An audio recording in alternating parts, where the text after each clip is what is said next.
క్రీస్తు విరోధి ఎవరు, ఎక్కడి నుంచి వస్తాడు, ఎప్పుడు వస్తాడు? ఈ క్వశ్చన్స్ అన్ని కూడా క్రైస్తవ విశ్వాసంలో హాట్ టాపిక్స్. అయితే అంత్య దినాల్లో వచ్చే క్రీస్తు విరోధి గురించి తర్వాత గానీ, ఇప్పుడు మన మధ్యలోనే సంచరిస్తున్న క్రీస్తు విరోధి గురించి మనం నేర్చుకోవాలి. మొదటి యోహాను 2వ అధ్యాయము 22వ వచనంలో ఇలా రాయబడి ఉంది, యేసు క్రీస్తు కాడని చెప్పువాడు తప్ప ఎవడు అబద్ధీకుడు, తండ్రిని కుమారుణ్ణి ఒప్పుకోనని వీడే క్రీస్తు విరోధి.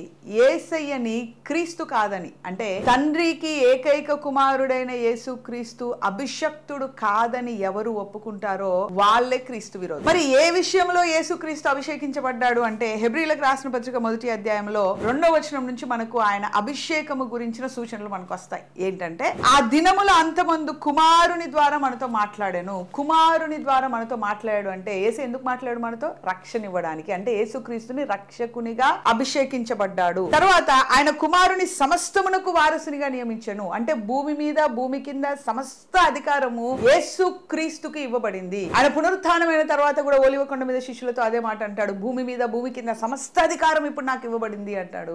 ఆయన సమస్తమునకు వారసునిగా అభిషేకించబడ్డాడు. ఇంకా ఆయన ద్వారా ప్రపంచములు నిర్మించెను. ఆయన సృష్టికర్తగా అభిషేకించబడ్డాడు. ఎవరైతే యేసుక్రీస్తుని రక్షకుడిగా ఒప్పుకోరో క్రీస్తు విరోధి. ఎవరైతే యేసుక్రీస్తు సమస్త సృష్టి మీద అధికారిగా ఒప్పుకోరో వాళ్ళు క్రీస్తు విరోధి. అయితే చాలా మంది అంటారు యేసుక్రీస్తు సృష్టింపబడ్డారు అంటారు. అయితే పద్మాసు ద్వీపములో యోహాను గారికి యేసే దర్శనం ఇచ్చినప్పుడు ప్రకటన గ్రంథం 1వ అధ్యాయము 8వ వచనంలో యేసే అంటాడు, అల్ఫా ఒమేగా నేనే. ఆయన ఎవరు కూడా సృష్టించలేదు. సో చాలా మంది చాలా ప్రయత్నాలు చేస్తున్నారు, యేసుక్రీస్తు దేవుడు కాదు, యేసుక్రీస్తు కుమారుడు కాదని లోకమంతా తలకిందులయ్యేలాగా ప్రయత్నం చేస్తున్నారు. వాళ్ళందరూ కూడా క్రీస్తు విరోధులని వాక్యం క్లియర్ గా చెప్తుంది.